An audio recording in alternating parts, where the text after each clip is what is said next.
All right, and we are live. Good evening po sa inyong lahat mga kaguro. And of course, welcome back to Gurong Pinoy. Welcome sa ating mga members ng Team Peshay. Again, yung mga members ng Team Peshay, they have the advantage of answering our quizzes. And so they have answered their quizzes of 20 items for Prof Ed kanina.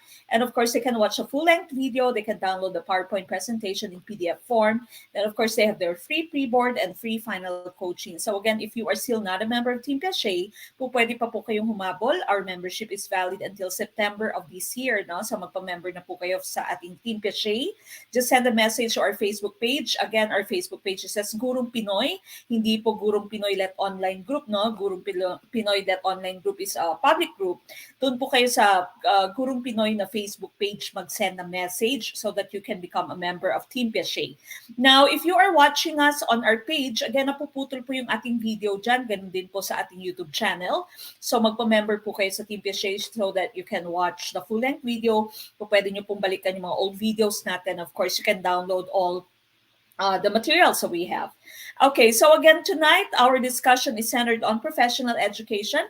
20 items still coming from March 2022, others from January 2022, licensure exam for teachers. This is still part of our preparation for June 2022 LEP. No? So again, Prof Ed po tayo ngayon. Please do not forget to do like and love in this video. No, mag-like, love, and share our video so that we can reach out to more people. And of course, binabati natin lahat ng ating mga nanay. Happy Mother's Day. Lahat ng mommies, mama, inay, inang.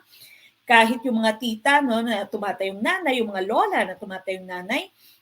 Ganon din sa ating mga single dads no, na tumatayong nanay at tatay sa kanilang mga anak. Okay, so again, Happy Mother's Day sa lahat ng ating mga ina dito. No, in whatever capacity that you are a nanay in your family, Happy Mother's Day, of course. All right, now before we started our discussion, let us all have our opening prayer. Samahan niyo po ako.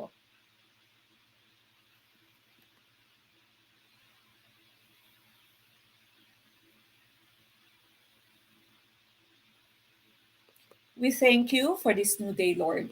Help us to embrace all that it may hold for us, to hear the bird song and have new melodies in our hearts, to see the sunrise and create beauty with our hands, to touch the leaves that grow afresh, and allow your love to touch our hearts, to smell the fragrance of the flowers and breathe in the wonder of your creation, to dwell on the beauty of our world and study and fathom your miracles, to enjoy the conversations we have and the lessons we go to.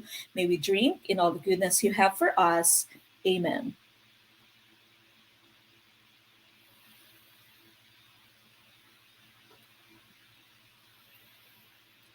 All right, now once again, tonight's discussion is centered on professional education, 20 items that are all coming from the previous licensure exam for teachers. Okay, so again, Happy Mother's Day to all our mothers.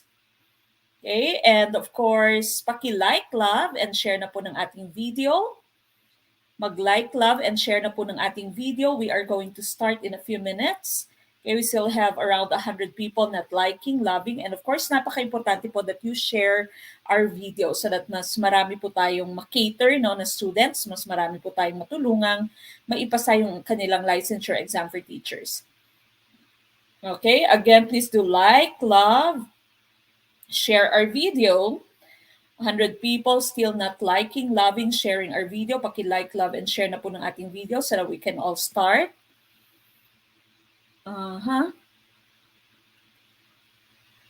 Okay. Now, you can also support us, of course, by sending us stars on Facebook and also sending us super chat, super stickers, super thank yous on YouTube. Maraming salamat po to all our star senders. Okay, ayan. Isa sa mga kakapasalamang na yung ating fresh na passer. Okay, we have Sir Jeffrey Arida watching from Lipa City, Batangas, Team Thunders. Welcome sa mga bago, sabi ni El Maestro. Okay, so congratulations again, Sir Jeffrey, for passing the March 2022 licensure exam for teachers. Okay, again, please do like, love, and share this video. We start with question number 1. Okay, number 1, Prof Ed. What is required in order to go up to the next grade level for a student who did not meet expectations in 2 learning areas? Is this letter A, pass the remedial classes? Letter B, take remedial classes even without passing them? Letter C, repeat the whole grade level? Or letter D, reduction to lower level? Okay, so what do you do? If you say your student did not meet expectations, no? So when you say did not meet expectations, pinaganda lamang siyang term for failing. No? So he failed in two learning areas. So what is required of this student so that he can go up to the next grade level? Okay, what's your choice? Paulit-ulit na tong question natin, no? Binabalik-baliktad lamang. Okay, so you should have already known the answer to this question.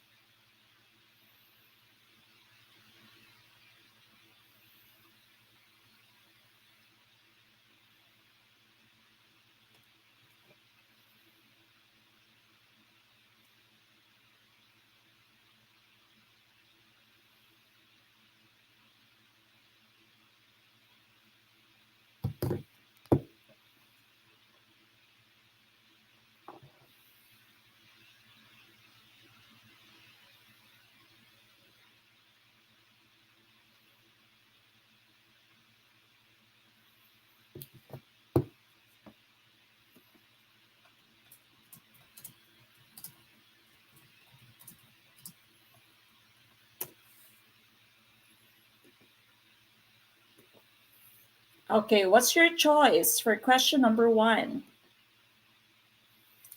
All right, number 1, letter A. I see a lot of letter A. Sir Dennis Manejero, yes, kita po yung name nyo. Okay, letter A, ang karamihang choice. Sir Michael Caspe on YouTube, pag malabo po ay i-change po yung video quality. Hanapin nyo po yung 3 dots at i-change ang video quality. Okay, now number 1, what is required in order to go up to the next grade level for a student who did not meet expectations in 2 learning areas? Would it be letter A, pass remedial classes? Letter B, take remedial classes even without passing them? Letter C, repeat the whole grade level? Or letter D, reduction to lower level? And of course, the correct choice here would be, before we go to that, no, ito yung ating explanation. So paulit-ulit na din naman itong ating explanation. You have your requirements here, and of course you have the decision. Now, if your final grade is at least 75 in all learning areas, in all subjects, then you are promoted to the next grade level. If you did not meet expectations in not more than 2 learning areas, 1 or 2 learning areas, ito yung hinahanap natin sa ating situation kanina, you must pass your remedial classes for learning areas with failing mark to be promoted to the next grade level. Otherwise, the learner is retained in the same grade level. So dapat maipasa yung remedial classes. If you did not meet expectations in 3 or more learning areas, so more than 2, you are retained in the same grade level. Wala nang pag-asa na wala nang remedial. Okay, so going back to the question that we have here, if the student did not meet expectations in 2 learning areas, the correct choice, of course, would be letter A, pass the remedial classes. Okay, you cannot choose letter B kasi sabi ng letter B, without passing the remedial class, no? Repeat the whole grade level, hindi pa, unless hindi niya maipasa yung kanyang remedial classes. So meron pa siyang chance. Reduction to lower level, wala pong nire-reduce, no, to lower level. Retain lamang kapag 3 or more na yung bagsak niya. Okay, so letter A is tumpak for number 1. Number 2, which is regarded by scholars as a faculty of intelligence linked to creative thinking among learners. Letter A, analytical thinking. Letter B, imagination. Letter C, judgment. Or letter D, logical thinking.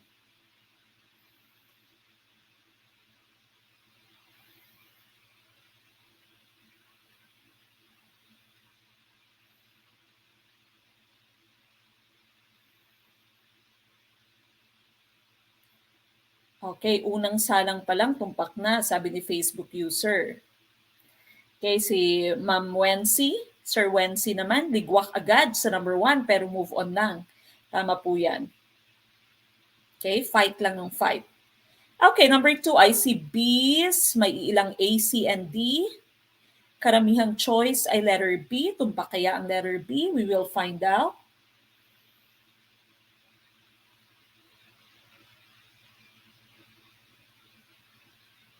Okay, going back to question number 2, which is regarded, okay, which is regarded as the faculty of intelligence linked to creative thinking. Yung pinaka-hint po dito is creative thinking, no? So creation, creativity among learners.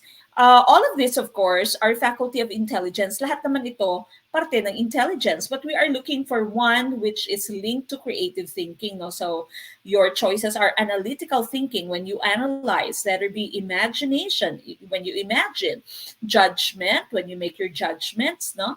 Or logical thinking. And ang tumpak na choice, of course, is letter B, imagination, because your hint is creative thinking, creativity. When you create something new, you use your imagination. No? So letter B, ang ating tumpak na choice for number 2. A, C, and D are all just the same. No? So analysis, logic, judgment, pare-parehas lamang sila. So imagination, letter B, is tumpak. Number 3, which materials will you use for instructional planning? Of course, content and strategies. Letter A, instructional materials. Letter B, seating arrangement. Letter C, syllabus. Or letter D, exhibits. Okay, what's your choice?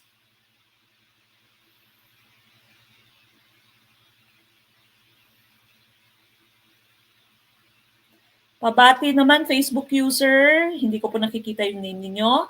Ma'am, please pabati naman po ng kaibigan ko na lagi kayong bukang bibig po. Ang galing-galing niyo po mag-explain. At sana marami pa kayong matulungan. Si Sir Brian Messina, Pogi, pa-greet po sa kanya. O yung mga single dyan, si Sir Brian Messina daw po ay Pogi. No? So, hello po, Sir Brian Messina. Hi po sa lahat ng mga kagurong single, no? Sir Brian Messina Pogi daw po ay nagsisay hi sa ating lahat. Okay, number 3. What's your choice? A and C, no? So, halo-halo yung A and C, nag-aagaw.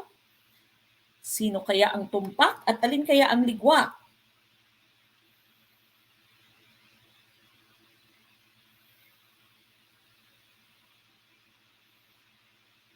Okay, number 3, which materials will you use for instructional planning? No? So, instructional planning, of course, content and strategy. So, magpaplano ka na kung paano mo i-deliver yung inyong instruction. No? So, you have the terms instructional planning. Paano ko kaya i-deliver yung instruction ko? Ano yung mga activities ko? No? So, para maintindihan ng aking estudyante, yung aking course content, and of course, the use of the different strategies. Okay, so are we looking for letter A, instructional materials? Letter B, seating arrangement. Letter C, syllabus. Or letter D, exhibits. And ang tumpak na choice dito ay letter A, instructional materials po, yung ating hinahanap, yung sinasabi nating IM. When you plan your course content, no, and your strategies, of course, you already have your course content. Alam mo na kung ano yung kontento ng inyong klase, kontento ng inyong subject, ano yung mga different topics mo. And of course, you think about the strategies. Paano ko kaya ituturo yung photosynthesis? Paano ko ituturo yung different parts of the atom, for example? And so, what materials? Yung hint mo dito is the term materials. No? What materials will you use for instructional planning? And so, yung hinahanap natin is instructional materials. Yung sinasabi nating IM. Hindi po seating arrangement, hindi exhibits. Ang syllabus mo, this would be the basis, no? Diyan nakikita yung course content mo. Okay, yan yung basis ng inyong course content where you can find all the different topics. But this is not the material that you'll use for planning your instruction and your different strategies. Okay, so let's take a look at your next slide, no? Before that, you have your explanation for IM here, or instructional materials. These are resources with embedded information used to meet specific course-based learning goals, outcomes, and objectives. So these are the different materials that you use so that your students would be able to achieve your objectives. That's your instructional materials. Now, we have several types of instructional materials, 4 main types here. You have your print materials, or sometimes we call this printed materials. So examples would be your textbook, handout, pamphlet, manual. Your syllabus is also part of this, okay? So parte lang din yung syllabus ng inyong instructional materials. electronics, technology, and media devices. You have computers, smart devices, software, the different apps that you're using.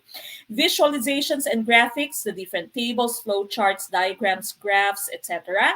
And of course, you have the games and interactive resources, the different games, puzzles, brain teasers that you can use inside the classroom. Okay, so these are the different types of instructional materials, and this is what you use so that your students may be able to reach the objective, no? And these are the things that you use so that you can deliver the different strategy. Magpapa-jigsaw ka ba?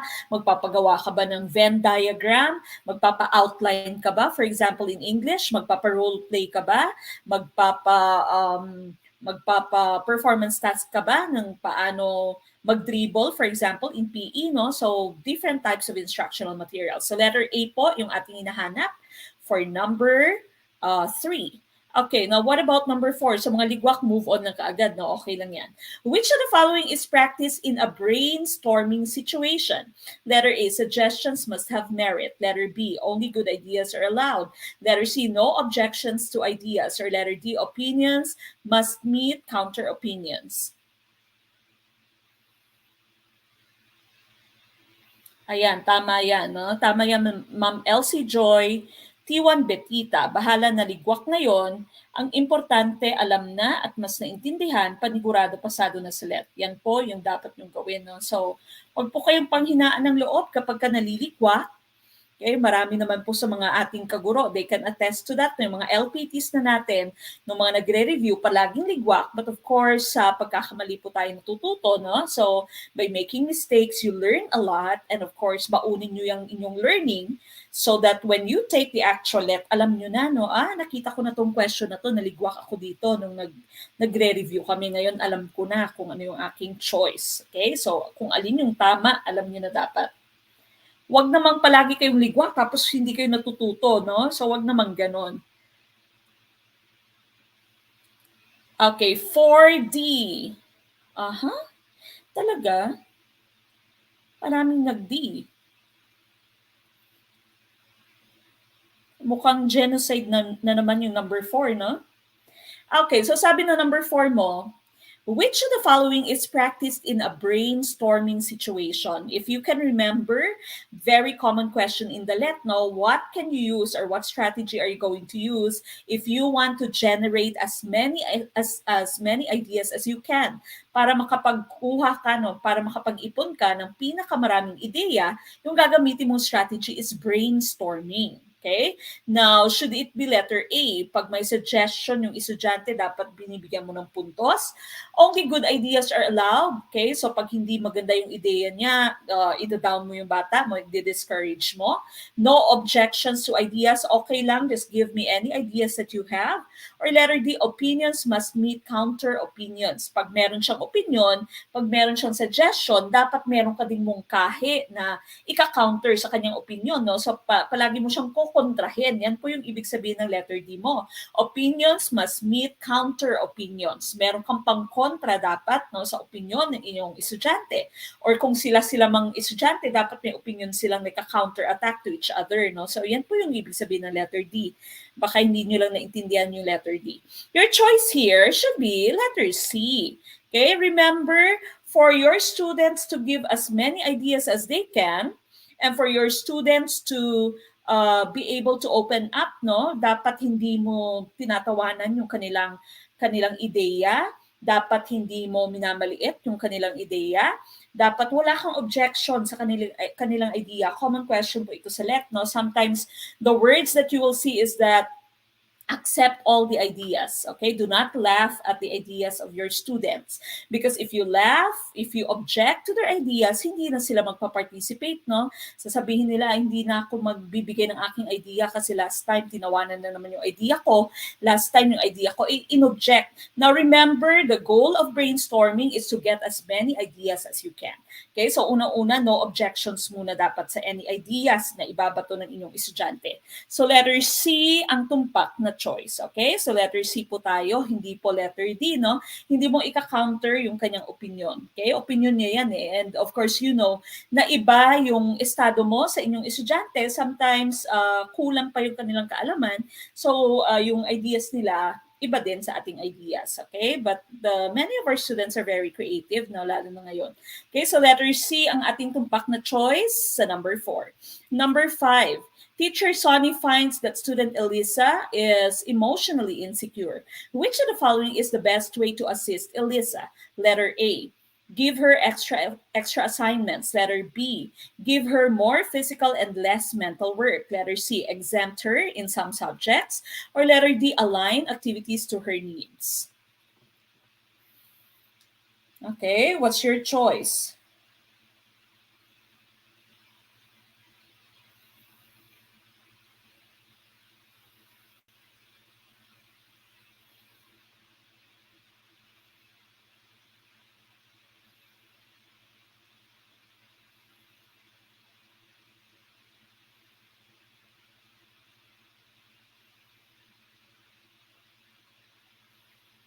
Bukas pala eleksyon na, no? Ang bilis ng oras, ay bilis ng araw.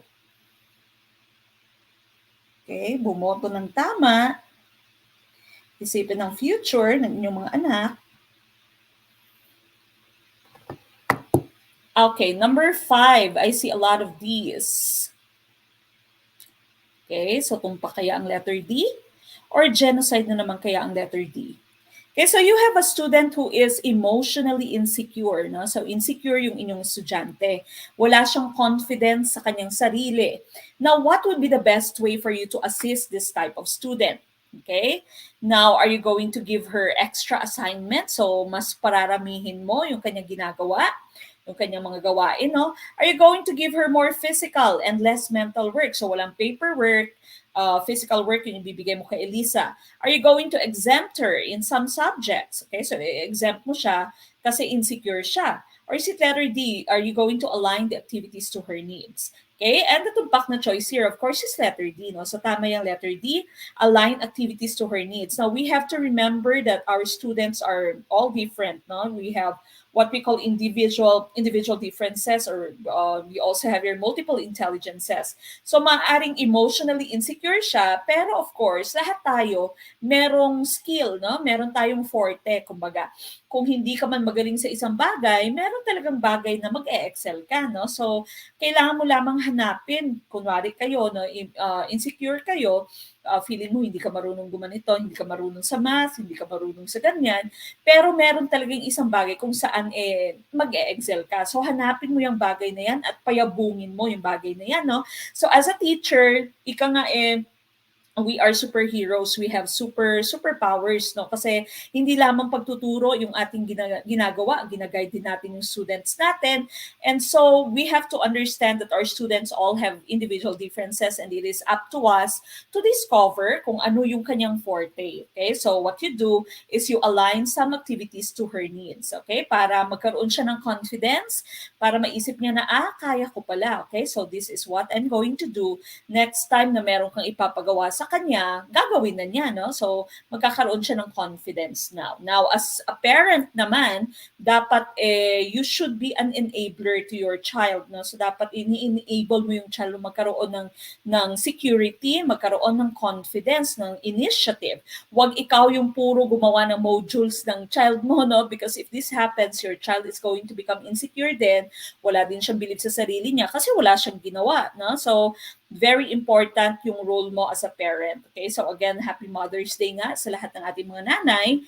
Isa tayong superhero din. No? So letter D po for number 5. Okay, number 6. Which of the following ideas exemplify stereotyping that is unfair to student learners? Letter A, all students require quality instruction. Letter B, all students from peasant communities are dull. Letter C, all students have rights to be respected. Or letter D, all students can best learn at their own pace. Okay, what's your choice? Sir Go Atkinson from YouTube, Mamet, nakapasa po ako sa Let with Flying Colors. Grabe, sobrang di ko in-expect na makakapasa ako. Salamat po Mamet sa malaking tulong ng mga video nyo and sobrang pinagmamalaki ko ang Gurong Pinoy. Maraming salamat Sir Go Atkinson, and of course congratulations. No? Please continue sharing Gurong Pinoy. And of course, I am super happy for your achievements. No? So, congratulations again sa lahat ng ating mga new LPTs.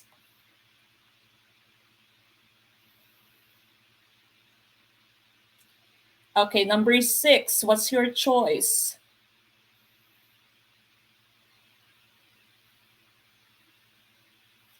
Number 6, I see a lot of letter B's.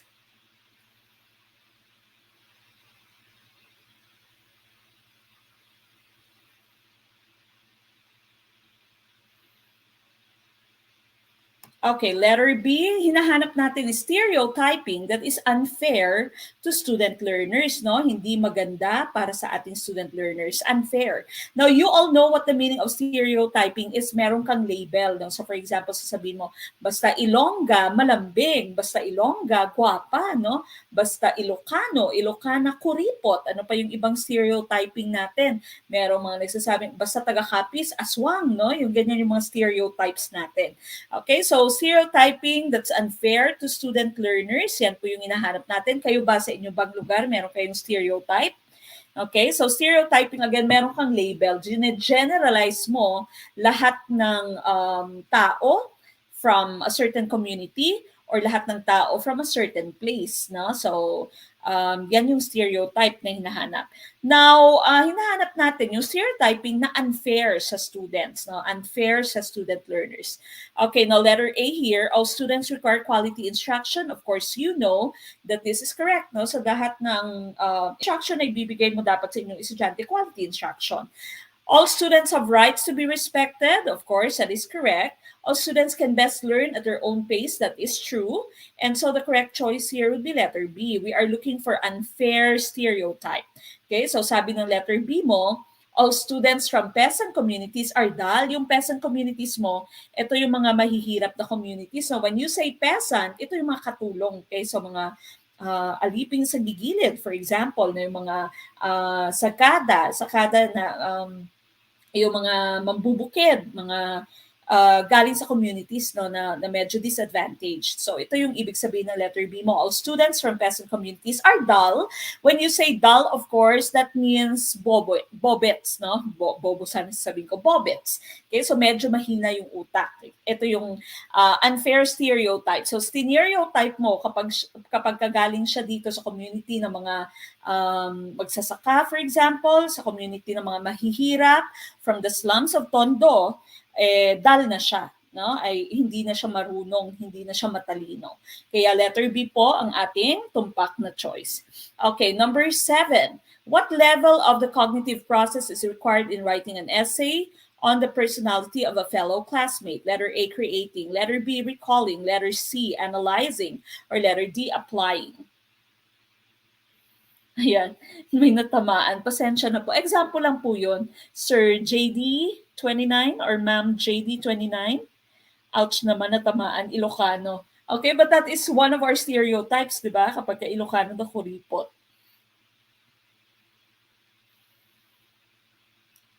Okay, what's your choice?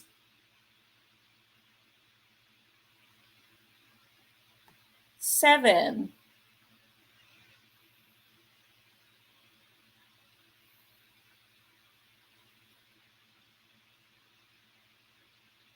Seven, I see A's. Tumpak kaya ang letter A.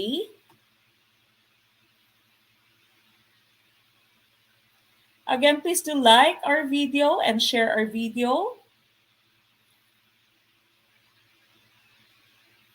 Okay, I see a lot of letter A's for number 7. Basahin ko muna yung isang comment dito.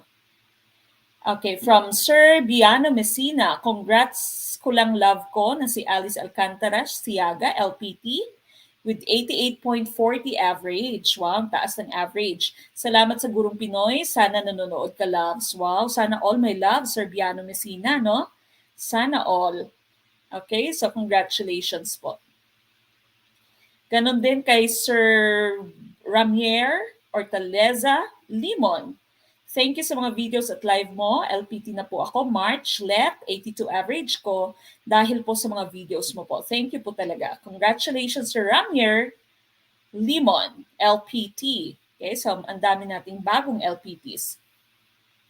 Alright, now I see C's, A's, sana all, sabi ng mga ka-live stream natin ngayon. What level of the cognitive process is required in writing an essay? You will be writing an essay on the personality of a fellow classmate. Now, so sabi ng inyong teacher, for example, gagawa ka ng, gusto kong gumawa ka ng essay about sa personality ng inyong kaklase, no, sa inyong seatmate.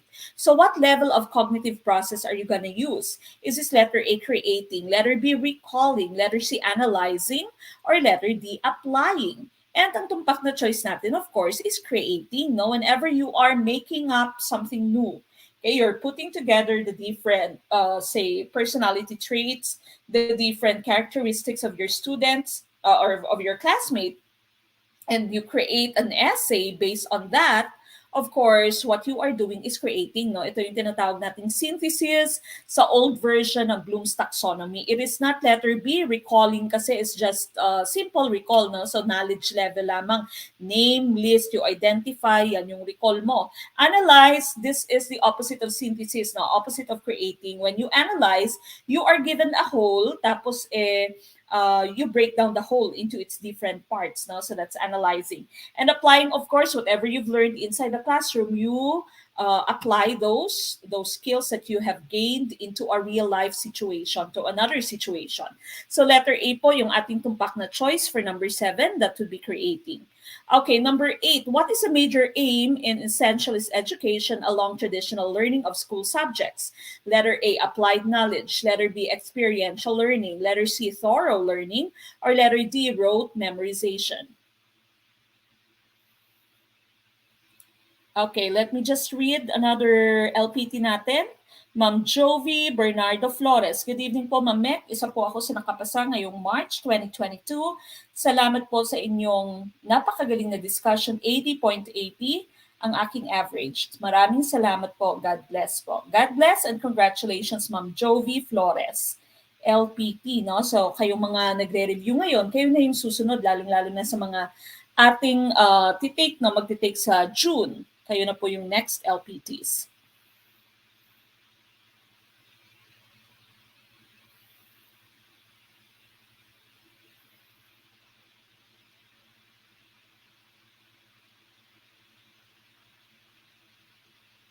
Okay, what's your choice for number 8? Ano po yung ating tumpak na choice for number 8? I see a lot of these.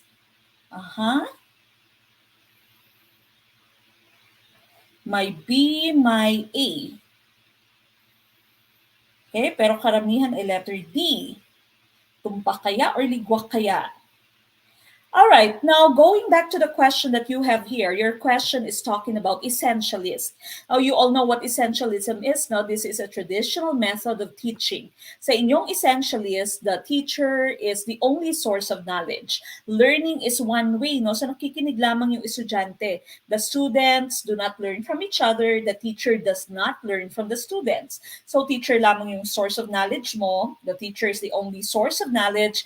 The teacher is a paragon of virtues, no? So, siya lamang yung kinukuhanan mo lahat ng information. That's essentialism. Kasama dito yung rote memorization mo, yung mastery, okay? So, mastery, paulit-ulit dahil gusto niyo may mastery kayo ng subject. Teach only the basics, no? So, 4 hours. Your 4 hours or your 3 hours, then traditional, then long school days, no? The use of the textbook, these are all part of your essentialism. Okay, so sabi dito ng inyong question, yung hinahanap ng question mo is major aim. What is the major aim? Ano yung pinaka-goal ng essentialist education along traditional learning of school subjects? Is it letter A, applied knowledge? There really is no application of knowledge. Yung application of knowledge mo, this is more of your progressivist na yung mga performance task natin, progressivism na to.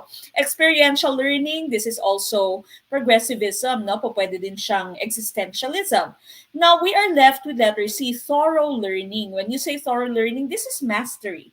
Okay, so thorough, alam na alam mo, no? You are an expert in the basic knowledge, no? Sa basics lamang, pero you are an expert at it. Or letter D, rote memorization. Memorize lang na memorize. Okay? Now, dito nagkatalo yung ating choice C and D. Yung hinahanap kasi natin is major aim. What is the major aim? Ano yung pinaka-aim ng essentialist education mo? Okay? Your choice here should be letter C, thorough learning or mastery. Kaya pinapa-memorize, kaya pinapaulit-ulit, kaya meron kang drill because of mastery, no, which is the major aim, which is the major goal of essentialism. Gusto niya meron kang mastery of the subject matter, thorough learning. So paulit-ulit, konti lamang yung topics, remember basics lamang. Hindi tinuturo yung ibang bagay na hindi importante, no, for the essentialist, hindi kailangang ituro. So very few topics but pinapa-memorize sa inyo, pinapa-drill kayo because they want you to thoroughly learn that topic. Okay, so letter C ang tumpak. Okay, pag ligwak, okay lang, no? Move on ka agad. All right, number 9. Okay, so basahin muna natin to. The Essentialism educational philosophy focuses on two core principles. So first, what is essential to learn is less than what is important to know. No? So again, essential lamang basics.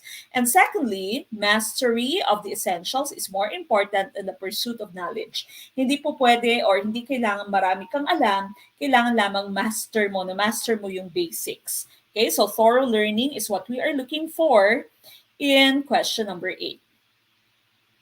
Okay, now number 9.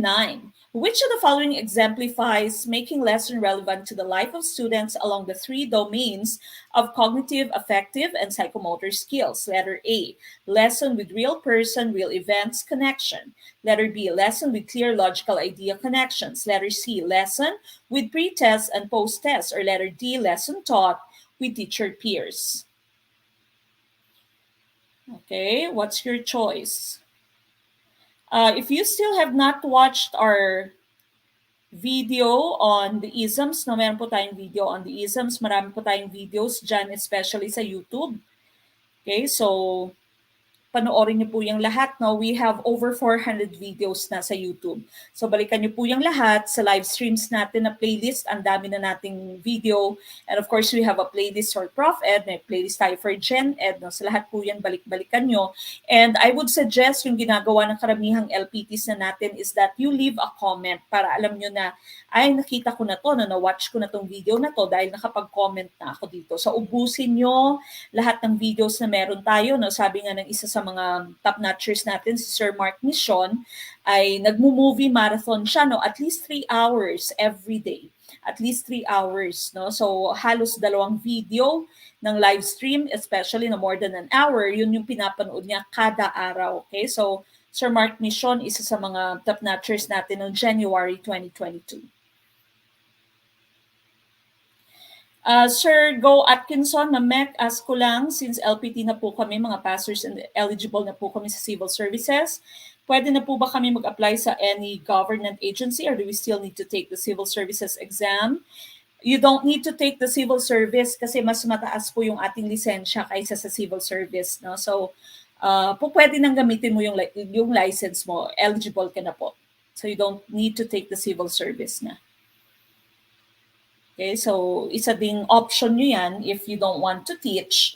Po pwedeng sa government offices kayo dahil meron kayong lisensya that's already equivalent to having your civil service. No? Okay, number 9, A. Tama kaya yung letter A?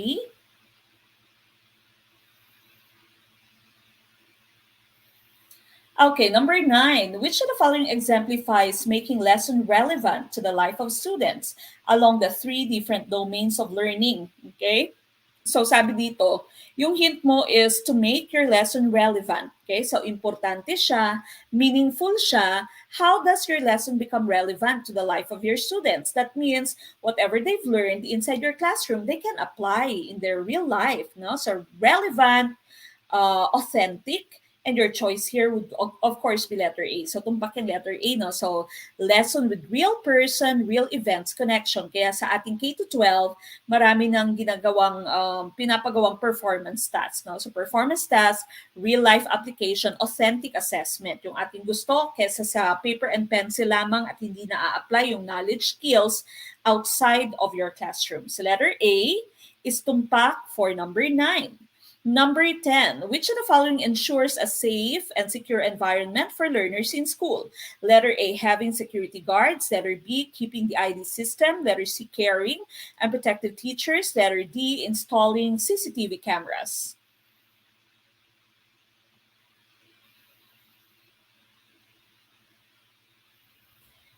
Sir Yusef Untong, good evening, Ma'am Mek. First batch po kami ng K-12 and graduate this June. Ask ko lang po if maka-exam kami this year or magre-revise ng content ang PRC in line with K-12 curriculum. Now, according to the PRC, they will be using the new curriculum in 2023. Okay, so that means next year pa po, no? Next year. Now, with regard to your question, if you can take the exam this year, I am not sure. So, you ask the PRC, no? So, gagamitin po nila yung new curriculum starting next year. Now, if they use the new curriculum, wala naman masyadong pagbabago. Meron lang maidadagdag, no? So, mas marami siguro competencies, may ibang coverage, no? Ibang content na idadagdag sa Gen Ed. Especially sa Gen Ed, no? Dahil doon nagkaiba yung old curriculum natin and K-12 curriculum. Okay, so mas marami sigurong ibang topics na idadagdag, pero the rest of the topics would still be the same. Okay, so but according to the PRC, they will be starting to use the new curriculum or to add up some of the contents of your new curriculum next year, so 2023 pa po. Okay, letter C. Oo, sana nga no, kung merong all of the above, po pwede. Okay? Pero sabi dito wala namang all of the above. So which of the following ensures a safe and secure environment? Saan ka pinakasigurado na safe and secure ang inyong environment? Of course, yung pinaka-choice mo would be caring and protective teachers. Dahil ito ay tao, no?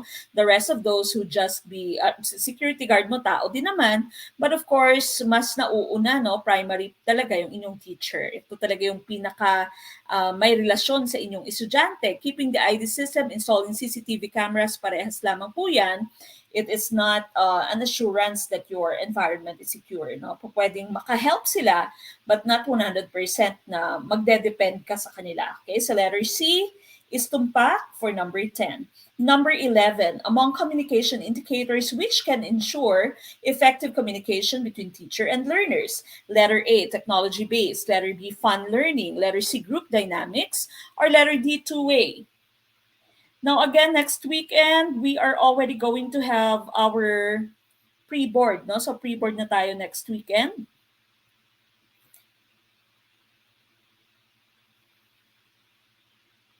Okay, so again, if you are still not a member of Team Peshe, magpa-member na po kayo. Just send a message through our Facebook page.